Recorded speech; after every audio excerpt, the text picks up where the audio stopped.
Welcome to the Featured Anime Podcast. I'm your host, Jack. And I'm Rick. And today we're going to be talking about Let This Grieving Soul Retire, which was your choice. Yes, it was. Indeed.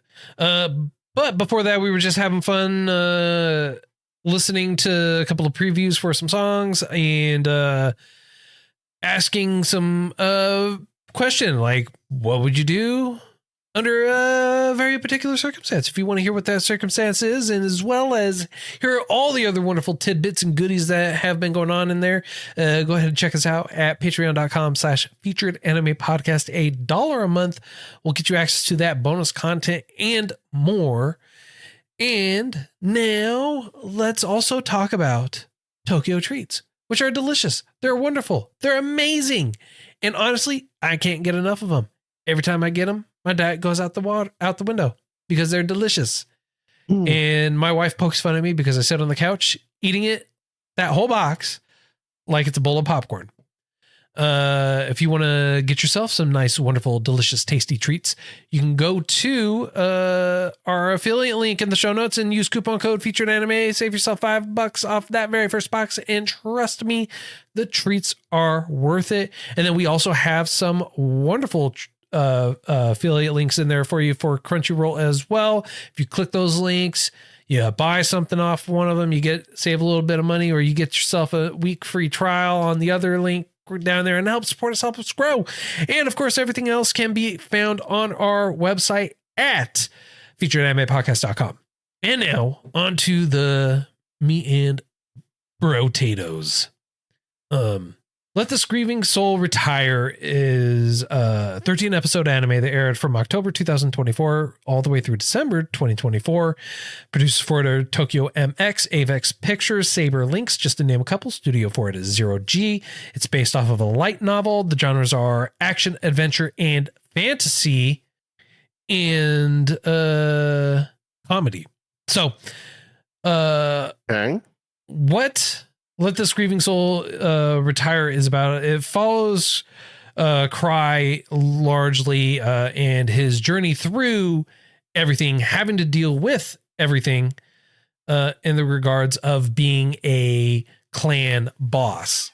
And so what that means is for him, for his area in particular, he is head of these very talented treasure hunters called Grieving Souls, and they go around finding treasures, finding these relics and everything else inside these dungeons kind of thing, dungeons type of thing. And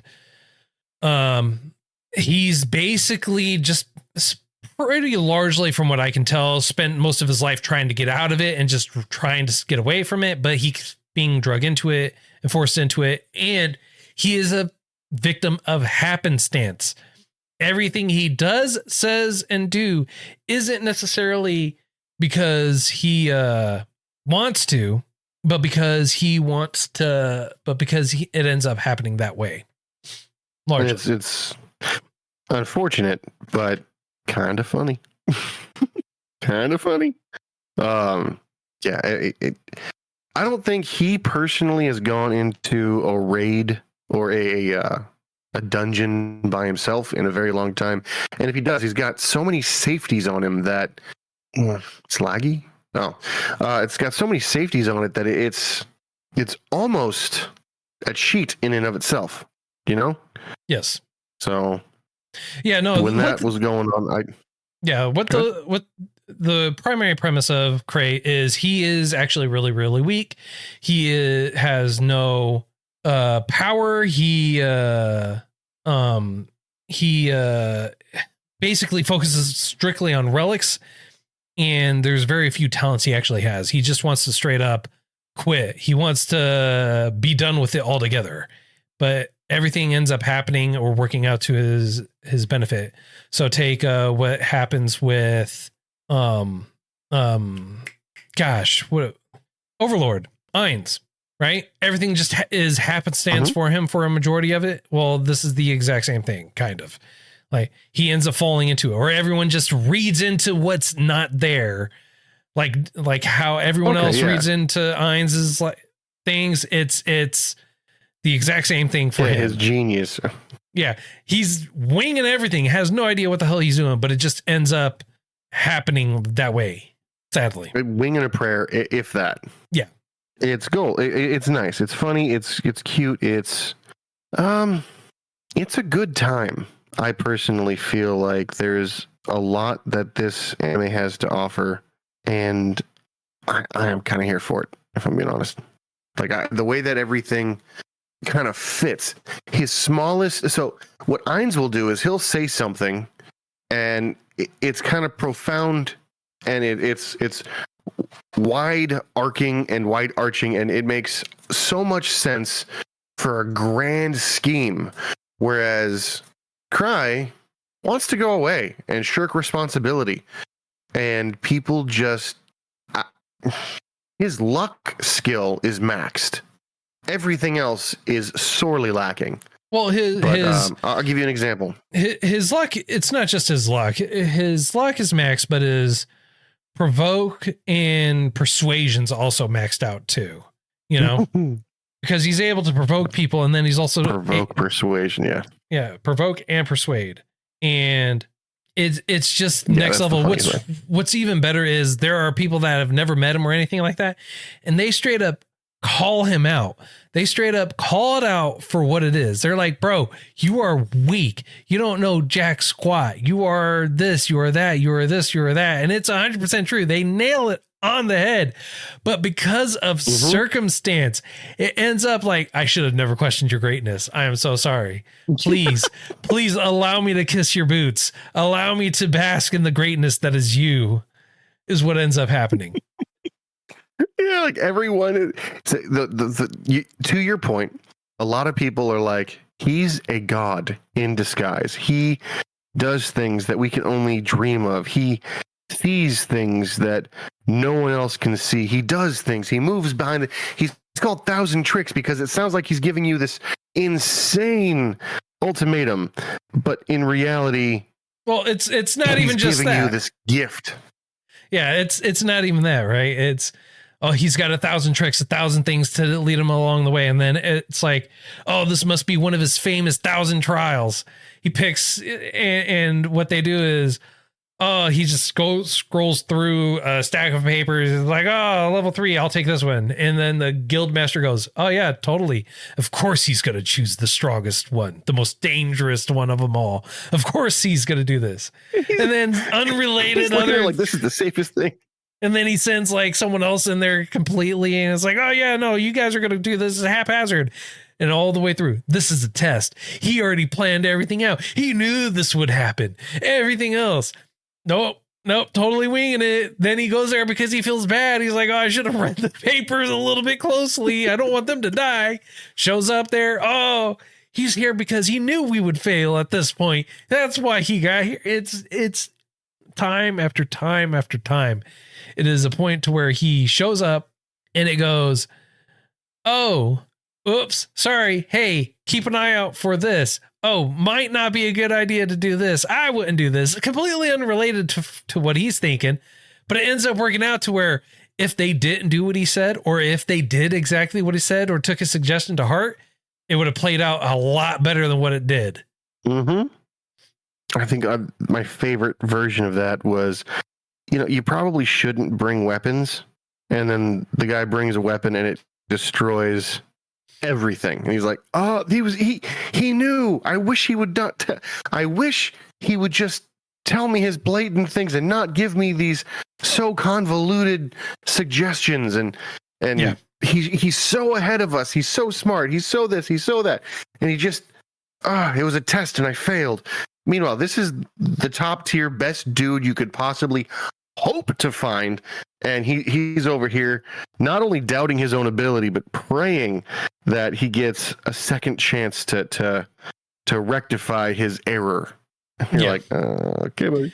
Yeah, and it's just like how that's towards the end, it happens in the middle, and it happens every single time. It's like,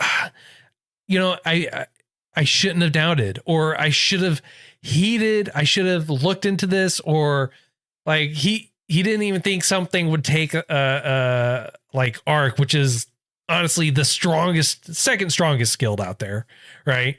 Or whatever it is behind Grieving Souls. And he's like, oh, I want to send Ark and them all to this, take care of this thing. So they find thousands, like not thousands, but almost 1,000 adventurers to try and compensate for it. And he's like, we don't really need to send all of them. Just send half. Everyone starts freaking out. Like, are you kidding me? I think they're trying to kill us all. It's like, I understand the 1,000 trials, but I think that's a little too strict. That's too harsh. It's too much. You shouldn't do that. And he's like, all right, fine. Go ahead. Take them all. Take them all. It's okay. And it's not like, oh, he's doing it because he's taking pity on it. He's like, I have no idea what the hell's going on, but okay, sure. Why not just send everyone? Oh, man. Yeah, it's gold. It's beautiful, wonderful gold. Yeah. And the fact that he is literally, and it is no joke, it's not a play on words on him being weak. No, he quite literally is weak.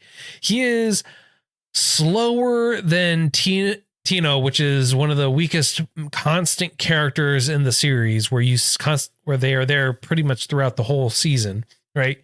He's slower than her after she injures her leg in episode 1, where she's limping along. He's just barely faster than her. Yeah. And she's gimping along with a giant gash in her leg, and he's running full on. And I love the fact that they look at that and they go, oh, he's purposefully running slower than her so that way they don't get drawn to her. And it's like, bro, no, he's just really that slow. He's out of breath.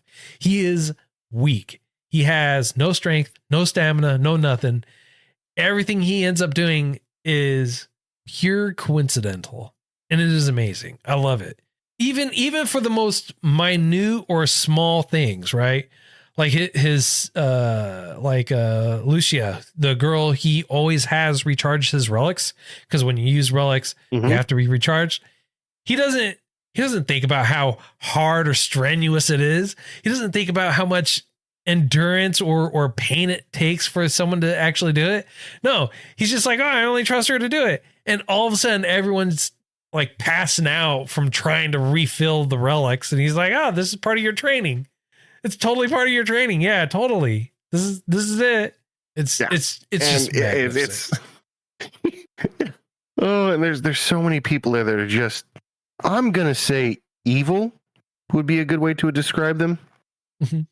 But just pure vindictiveness. That I think is a better way to put it. Pure vindictiveness in, I'm better than you and I deserve better and I'm this and I'm that.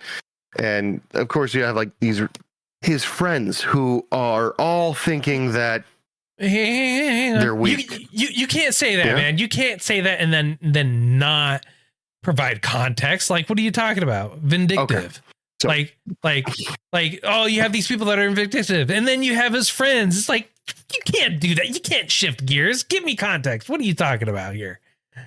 All right. So the high races, right? The high elves think that everyone is beneath them. Right. Okay. And they detest having to deal in any way, shape, or form with any and all people in regards to anybody not elf and anybody not magic and anybody not, they're just beneath them. They're these things that happen and it's not good. They revile them. And I think there was one episode where it showed them struggling, and each person was like, I refuse to fail in front of these lesser beings because I can't do the magic.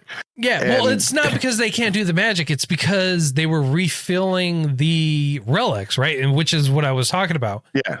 Right. They talked all this trash, and they said the only reason why that they wanted to do or were willing to do this or even comprehended anyone else was Lucia.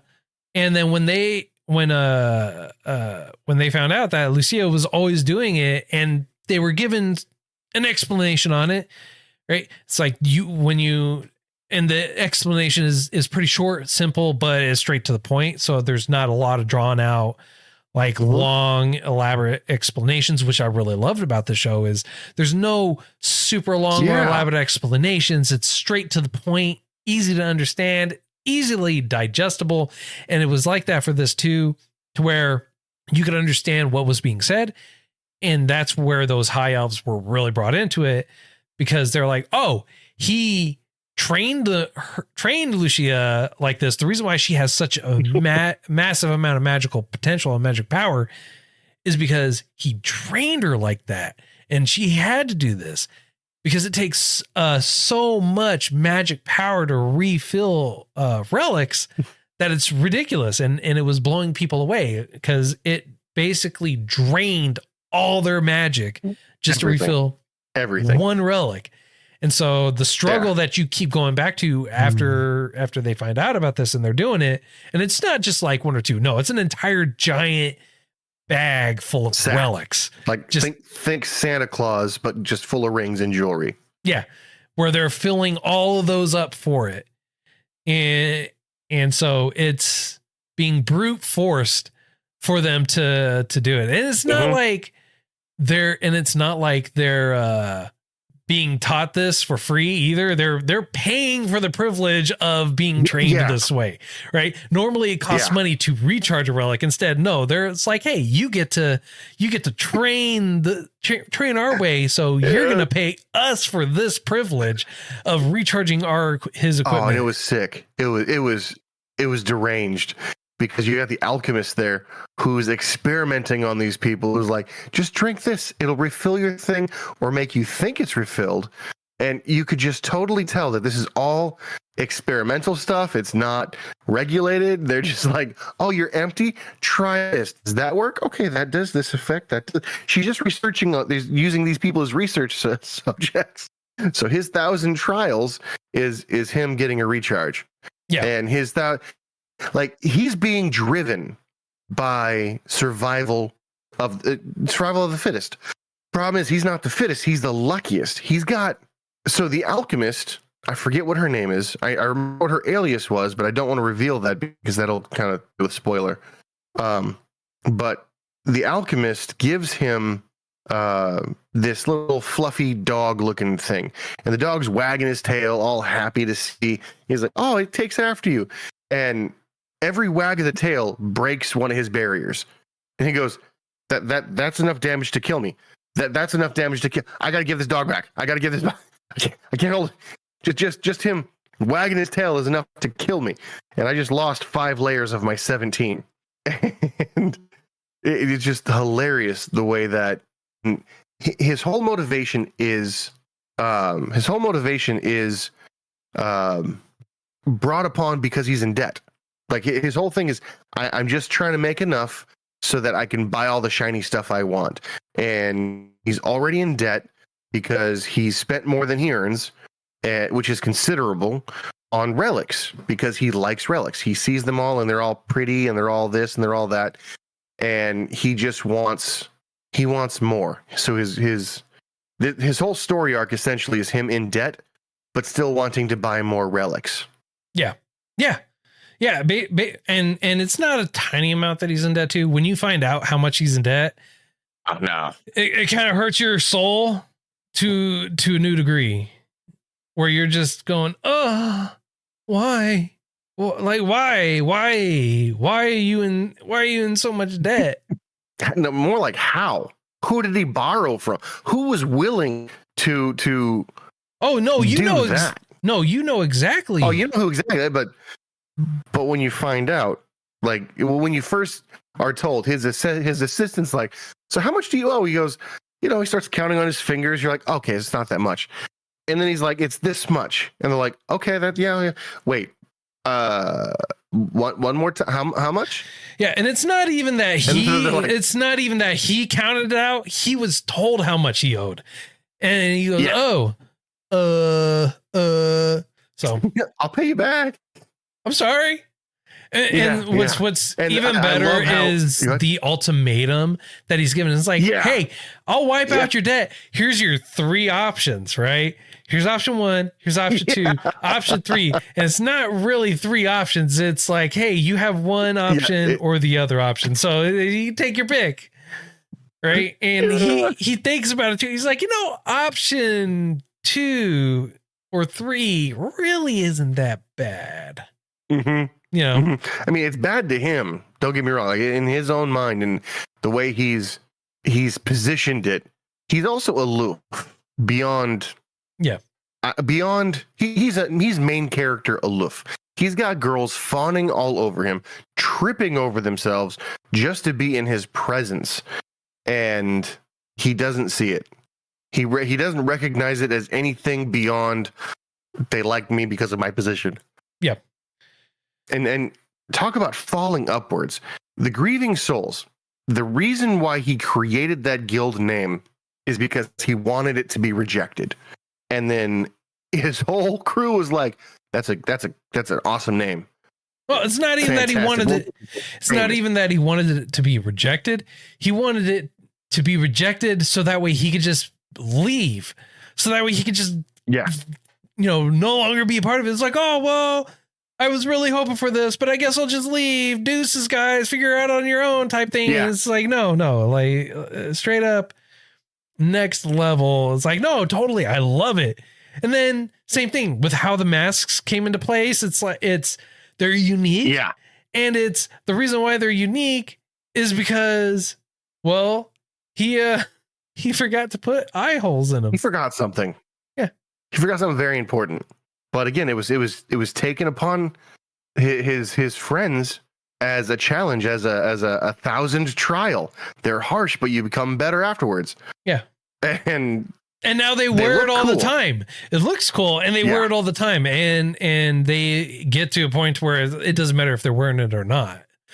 For them personally, it's their trademark. They're fighting blind, and they're kicking butt. Yeah. Yeah. But honestly, we can continue to go on and everything else for all the positives and the fun and how enjoyable it is. But at the exact same time, I feel like we need to shed some light on some of the more negative side of things. Okay.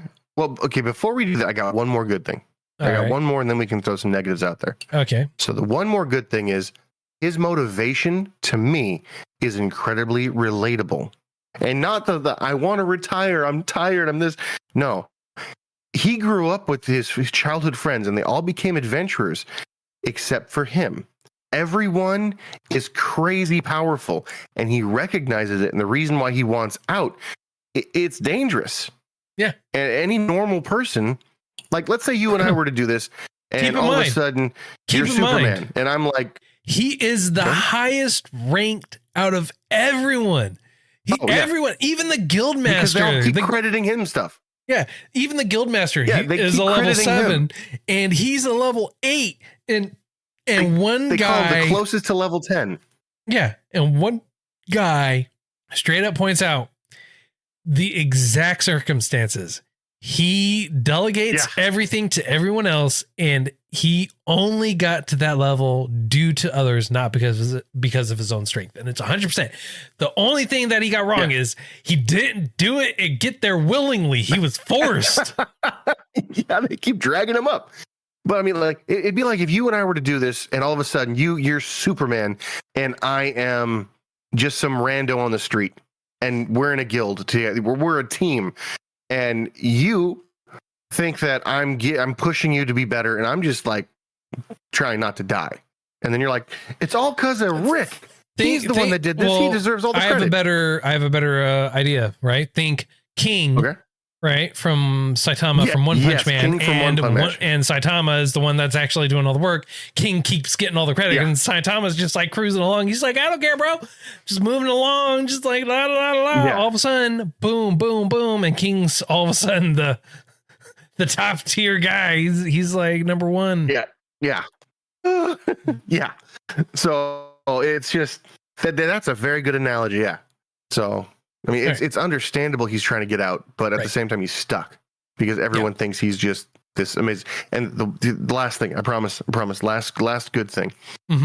His luck is so far off the scale.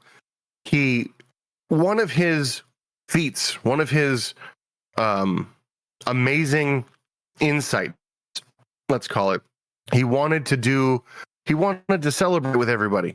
And he's like, yeah, bring your weapons too. Mainly because he's like, if something pops off, I don't want to die. And by something means if it gets too rowdy, he wants bodyguards.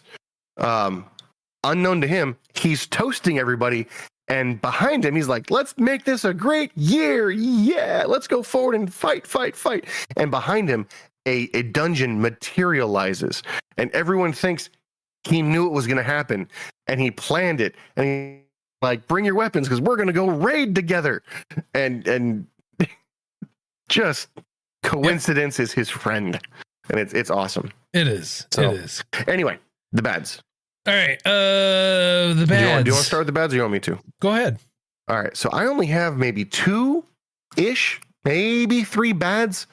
The fact that him being so weak is so prevalent in everything is frustrating. I wished he had some ability or some desire to become strong enough that he's not the weakest person around. It's the gimmick of the whole anime, I'll give you that, but it gets tiresome after a while. I did not like the fact that he's so aloof and everyone it just seemed too convenient. You know what I mean? Like I read books all the time that have, and I have a title of a section of a book or a section of books, of works I've read where the title I gave it was when the main character should lose but doesn't. So there wasn't any real suspense. There wasn't any real roller coaster ride that I was hoping for. It was just a comedy that was trying to be an adventure. I can't really tell if there was a bookend or not. I feel like there wasn't, but I don't know if there's a season 2 coming out. I mean, like, being that it just ended like 3 weeks ago. Yeah. Okay. As of recording, yeah. Yeah. As of when we're recording. Yeah. Who knows? Who knows? I feel like if they were going to put a season 2, what kind of gimmicks could they pull off now? Oh, one other bad thing. They kept remarking at all the main characters' siblings, essentially, the people he grew up with. And they showed like a third of them, if that. I would have liked to see more action from his super cool people. Right, the friends. I mean, fun to me. Yeah, yeah. You saw a third of them, and you saw a couple more at the very end. But it was more along the lines of like, here's a teaser type of thing, and they kept referencing and talking about them, kept giving the information about them, but other than that, you really didn't have much more to go off of in regards to that. That being said, the fact that he was comically weak just really kind of put a hamper on it, on the fact that he is quite literally the weakest guy out of everyone there. It would have been one thing if he was weak and he was able to utilize his abilities or not abilities, but the relics to the best of their ability, or able to like have something to at least make it so that way when someone actually saw him, or he had something where it kind of pushed you towards that direction. And they only had one moment like that, but it was extremely lopsided for it. Yeah. And I get why they did that, but at the exact same time, I wish that they did better for it, did better with it. That's my honest opinion. I think I understand what it sounds like what you're saying is you wish he was competent. Yes. Beyond inept. Yes. And he was completely inept. Yes. Yeah. Yeah. Like I can see what you're saying. If he had any kind of strong points, not necessarily strength, but like a reason why he's in the group other than, happenstance, luck. Forget luck. Because you're right. He did have pardon my language, he had a kick-ass scene. Yeah, he had an amazing... Trying to keep this kid friendly, man, and you just go out there. I'm trying. No, you're not. You're like paramedic, and you do it anyways. It's like you don't have to care. Make him out. It was kid friendly. Kid friendly. Kick butt. Jeez, Louise. But yeah, it was. He had 2 minutes of being awesome, and then the rest of the show, kind of like the relics he had were supposed to be super awesome, and they really didn't show that off. And it did show that he was a relic master. He was able to by just touching this guy's sword, unleash its true abilities. I was like, that's awesome. That's his thing. And then it turned out not to be. Yeah. So that's if there's a season 2, I really wish they would expand on that. I wish they would give more into that. I wish they give him some kind of competency so that he becomes likable rather than pitiable. Yeah. Like I pity the fact that he's in this situation. I don't pity him. I don't pity him at all. I just hate the fact that he is so weak that there is nothing to help balance it out other than the luck portion of it. And I get it. Again, it's supposed to be funny. It's supposed to be comedic. It's supposed to be ha ha ha type of deal. But at the exact same time, should be better. It should be a lot better than what it is. So I agree. The animation was all right. It's not fantastic. It wasn't bad. It was pretty good. It was great. It I liked it. You know, it wasn't bad by any stretch of the word. But it was, I don't know. It's better than we've seen. It's better than what we've seen. I feel like it was on the more positive side of good, right? Of average, right? Okay, yeah, I give you that. You know, it's not miraculous. It doesn't blow you out of the water, but at the same time, there are some parts in there where you're just like, where it's like, you kind of phoned this in a little bit, guys. It could have been better. Yeah. Music honestly wasn't really that memorable for me either. Okay. You know, the music wasn't memorable for me at all. It was there. I know it was there. I didn't notice it, but it wasn't anything outstanding. I didn't even notice it at all, to be honest. Yeah. Something they could have done better, in my opinion, is if they purposely made the animation bad for like a scene or two. Just when he's dumbfounded, that he could be just like they do Full Metal Alchemist, when he's like, what? He's drawn very poorly, very simply. Like if they would have done something like that, that added comedic effect to me. So, yeah. Anyway, without getting into spoilers and stuff like that's about all I got. What about you? Yeah, man, I got nothing else. So on a scale of up to 10, how would you rate this? For me, it was enjoyable. I could turn off my brain. I would recommend it to people. I watched it with my wife. It made us laugh a little. So I'm going to give it a 7. I'm teetering between 6 and 7, but for my hope, maybe it's nostalgia. I don't know. I'm gonna give it a 7. It was funny to me. It's an interesting story. It's got a decent plot. There's just a few kinks got to work out. 7. And you? I'll give it a 7 as well. I was gonna say 6, but given the fact of how much positivity I talked about it, can't give it a 6. I'll give it a 7, but it's not one that I would typically recommend to people, nor is it one that I would actually want to go back and watch again. Personally, I in all honesty, I watched 3 episodes. After the 3rd episode, I was like, yeah, I'm kind of done with this. And then you're like, oh, we should totally watch this for the choices. It's like, all right, well, I guess I'm watching it. So, that's honestly the only reason awesome. Why I even completed the show. It was fair enough. It was funny. It was decent for what it was. Given all the positive and everything else that we had talked about, I can't give it a 6 like I want to. I wanted to give it a 6, but it's like, with how much I talked, how much positivity I gave it, how positive it was. It's like, I really in good conscience can't go with a 6. That's why I'll go with a 7. Okay, I don't typically do this often, but I would urge you to go with a 6 for no other reason than you watched the first 3 and you were like, you know what? I really wouldn't rather continue. Like it's still above a 5, which is average. Yeah, but it was a decent journey after I was forced to finish watching it. So it was like, it wasn't that bad. I'm not gonna go watch it again. Obviously, it's like it's done. It's a one and done show. But yeah, I respect it. Yeah. All right. Next week we're gonna be talking about next week's Apothecary Diaries. So, which is your choice? Believe it or not, it's another one of your choices. So If you feel like we did too much justice, not enough justice, or anything like that for this week's choice, feel free to reach out to us. Let us know. All the contact information is available to you in the show notes, as well as on our website at featuredanimepodcast.com. And until next time, I'm Jack. I'm Rick, and we'll see you next time.